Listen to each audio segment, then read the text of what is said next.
Oke guys, kita lanjutkan pembahasan kita mengenai accounting for lessee ya. Nah, di sini saya akan bahas tentang sisa dari chapter dari pertemuan kita ya.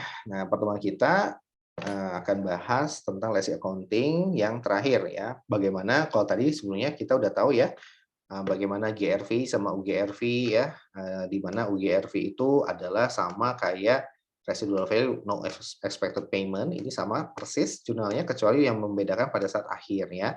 Ya, pada saat akhir kalau UGRV itu no entry ya, tidak ada perlu dicatat penjurnalan untuk ketika barang dikembalikan ya. Mau nilainya berapapun nggak ada jurnal ya. Nah, kalau GRV itu lebih ribet ya, seperti itu with expected payment itu lebih ribet ya. Oke, nah sekarang ini semua adalah kalau dia adalah financing list ya. Financing list ya bagi si lesi. Nah, bagaimana kalau operating list? Nah, kalau operating list ya cuma tinggal prepaid expense toh gitu ya. Nah, kalau operating list maka syaratnya dan ini pun jarang ya, tapi ya kalau kenyataan sih ada sih ya. Tetap ada, tapi kalau di teori kita tidak akan belajar ya. Jadi kalau di teori kita di AKM ini hanya akan belajar untuk les itu hanya finance list ya, finance list. Oke. Nah, dari sini ini kalau bernilai rendah di bawah 5.000 dan kurang dari 12 bulan dan tanpa hal opsi maka dia dikategorikan sebagai operating list. Cara mencatatnya ya tinggal sebagai rent expense ya pada saat pembayaran sewa atau ya prepaid rent ya, prepaid rent. Nah, gitu ya prepaid rent. Boleh ya kayak gini, ada dua pencatatan kan, atau ada metode ini metode aset atau metode SOFP dan ada metode income atau metode si SOCI atau income statement. Nah, kalau metode income statement maka dia menggunakan rent expense. Nah, ini sudah dibahas di AKM 1 ya. Ini metode income statement. Ya udah, bebas aja lah ya. Seperti itu. Nah, saya tidak akan panjang lebar karena itu bukan fokus dari lessee accounting ya. Yang fokusnya adalah yang terakhir adalah ini. Isu terkait lessee accounting ya. Nah, isunya adalah adanya executory cost ya. Ya, adanya executory cost. Apa yang dimaksud dengan executory cost? Executory cost itu contohnya adalah terkait dengan beban normal terkait kepemilikan aset seperti asuransi dan pajak properti. Ini PBB gitu ya, kalau asetnya berupa tanah atau bangunan.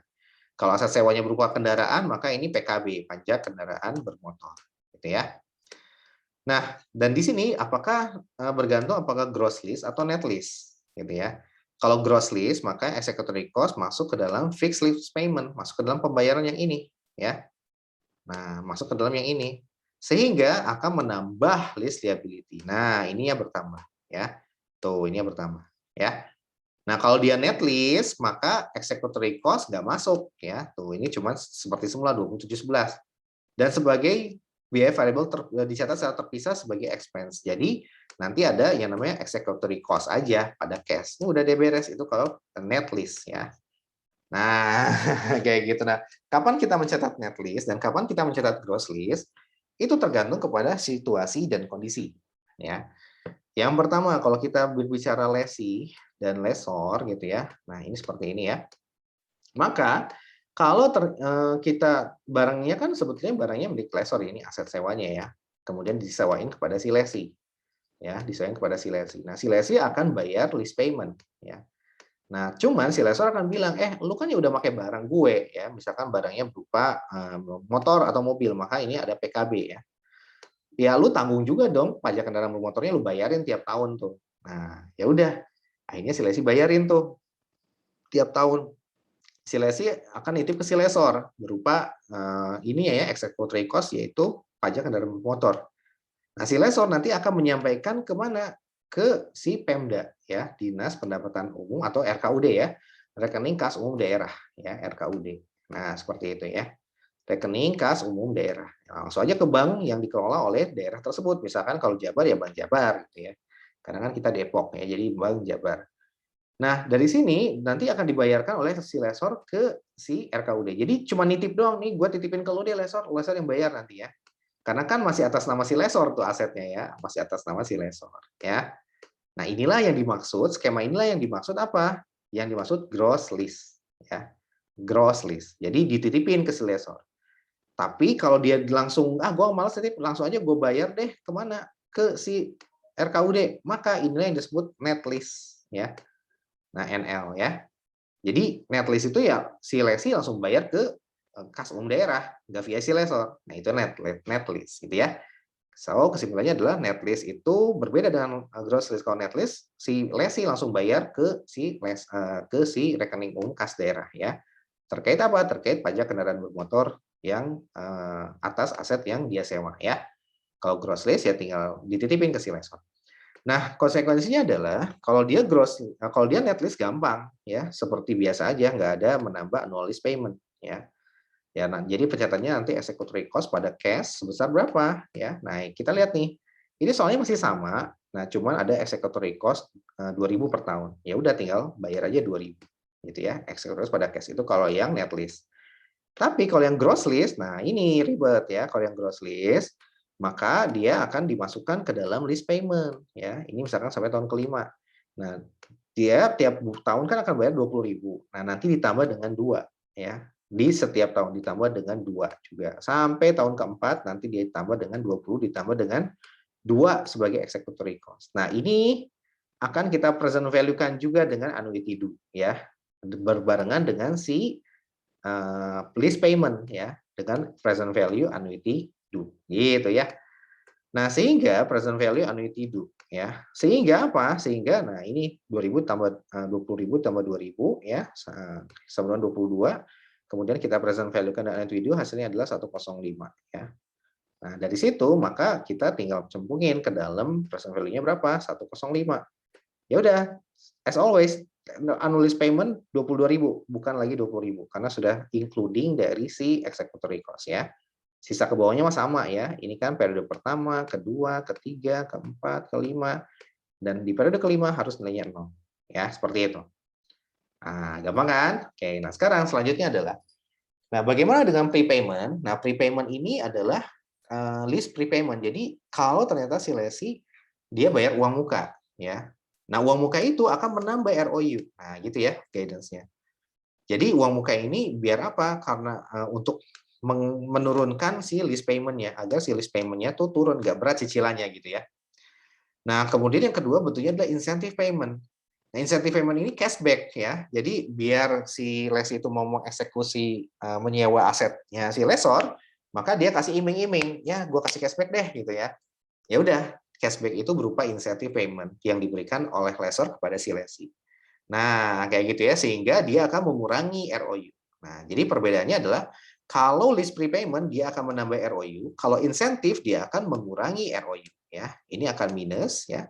Ini akan menambah kalau untuk prepayment ya, positif ya, menambah si ROU. Nah, tetapi dampaknya adalah list payment-nya berkurang kalau untuk prepayment. Kalau untuk si insentif list payment-nya tetap gitu ya, tetap ya. Nah, kita lihat nih yang prepayment dulu.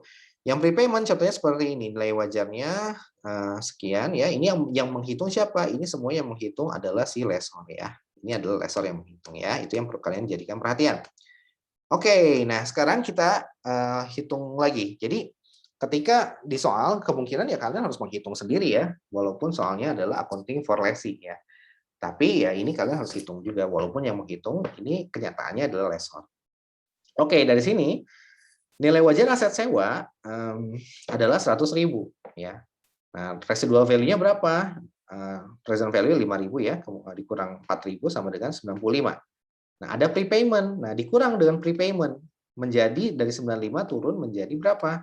Menjadi 85. Nah, inilah yang nanti dibagi dengan present value annuity due. Sehingga nilai sewa payment-nya menjadi berkurang, yang tadinya 20.000 menjadi berapa? 18.000. Nah, itulah dampak dari prepayment ya. Nah, list liability-nya berapa? Ya, list liability yang ini ya, yang 85.000 ya, yang ini. Nah, gitu ya. Nah, kalau kayak gitu jurnalnya gimana, Pak? Ya udah tinggal langsung masukkan aja. ROU-nya biasanya kan ROU pada list liability ya 85.000 ya. Nah, ini ROU-nya aja ditambahin dengan 10.000 ya dengan si prepayment ini ya. Nah, sebagaimana guidance yang ada di slide-nya Pak Lutfi ya. Ya tinggal tambahin 95 pada apa? Pada si list liability 85.000. Sisanya pada cash ya. Inilah prepayment-nya. Nah, nanti pembayaran list payment-nya tiap tahun akan jumlahnya tetap 18.551, berkurang dari yang tadinya 20.000 ya. Oke, nah itu kalau prepayment. Nah, kemudian kedua, bagaimana kalau insentif? Misalkan insentif berupa cashback ya. Cashback oleh si lesor dikasih kepada si lesi, ini lesor ya, ini lesi gitu ya. Nah, berapa nilainya? 10.000. Ya udah deh, tetap jumlahnya sama ya dan tidak merubah list payment juga ya. List liability pun tidak berubah sama dengan ROI sama dengan ROI awal. Nah, di sini guidance-nya adalah dia ketika ada incentive payment maka akan mengurangi ROU saja. Ya, maka ya biasanya kan ROU pada list liability ya. Nah, ROI-nya kita kurangin 95 dikurang 10.000 ya. Pada cash. Jadi cash 10.000, nah ROU 85 baru list liability. Nah, sisanya sama ya, list liability pada cash ini untuk pencatatan list payment. Oke? Sehingga kesimpulannya kalau prepayment menambah ROU tapi mengurangi list payment, kalau untuk insentif mengurangi ROU tapi list payment-nya tetap. Nah, oke. Yang terakhir adalah ini, initial direct cost ya. Initial direct cost itu adalah apa? Itu adalah biaya tambahan yang tidak mungkin dibayar jika sewa tidak dieksekusi. Nah, kalau sewanya nggak jadi leasing, ya nggak akan keluar biaya ini gitu ya. Nah, ini sama dengan incremental cost ya. Nah, di sini kalau dibayar oleh lesi, maka dia akan menambah ROU, tapi tidak menambah lease liability ya. Nah, jadi ini tidak menambah lease liability ya. Nah, ingat kalau dia adalah prepayment, maka ROU-nya naik ya. Kemudian si lease payment-nya turun ya. Lease liability-nya juga turun ya. Kemudian kalau dia insentif, ROU-nya turun, ya lease payment-nya tetap ya, seperti itu. Nah, kalau ini IDC ya, IDC ROU-nya naik ya, mirip kayak prepayment. Tetapi lease payment-nya tetap. Nah, gitu ya. Karena lease payment tetap, maka si lease liability pun tidak berubah ya, tidak menambah. Tetap juga. Nah, gitu ya. Kalau dibayar oleh lessor ya nanti ya di babnya lessor. Oke, nah sekarang apa yang dimaksud dengan initial direct cost apa aja? Nah, kalian bisa baca ada komisi, biaya hukum, persiapan dokumen, pertimbangan, bla bla bla. Yang tidak termasuk yang ini, yang kalian hafalin yang ini ya, gaji karyawan, teknikal. Nah, biasanya ada di sini ya. Biaya hukum terkait dengan sewa. Nah, yang timbul dari pelaksanaan sewa versus yang diberikan sebelum pelaksanaan sewa. Nah, biasanya yang sebelum pelaksanaan sewa itu adalah TTD kontrak ya. Biaya yang dikeluarkan ketika tanda tangan kontrak ya, maka itu bukan initial direct cost ya. Initial direct cost itu muncul setelah tanda tangan kontrak. Nah, kalau ternyata sewanya nggak dapat, berarti kan nggak akan muncul. Nah, itulah initial direct cost. Sehingga biaya-biaya yang dipersiapkan, yang dikeluarkan dalam rangka tanda tangan kontrak itu bukan direct cost ya. Tapi itu adalah apa? Expense biasa ya.